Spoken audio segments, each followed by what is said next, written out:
Ассалаумағалейкум рахматуллахи ва баракатух. Қазірға бір жерге кіріп келатқам, кейін хабарласам иә. Кешіріңіз, саламатсыз ба? Саламатсыз. Қызық. Сіздер екпе алмайтын сияқты едіңіздер ғой. Түсінбедім. Сіздер дейсіз бе? Намазхандарды айтамын. Екпе алуға қарсы еді ғой. Енді Сіз неге келіп отыр деп таңғалып тұрмын. Сіздерді енді барлық намазхандарға айтпасаңызшы. Екіншіден, екпе алуға болмайды деген шариғатта ондай үкім жоқ. Солай ма? Онда неге бәрі екпеден қашады? Енді тек қана намазхандар қашады деген қағиданы қою керек шығар. Жай адамдар да бар ғой, екпеден қашатын. Бар.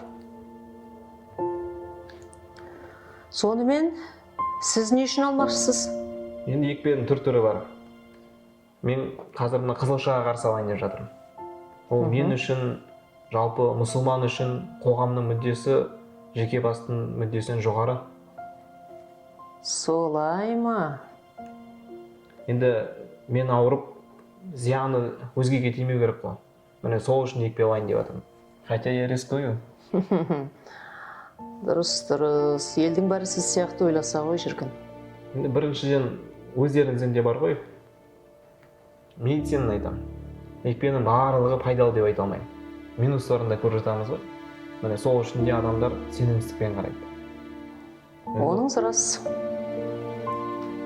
Фамилияңыз? Рамазанов.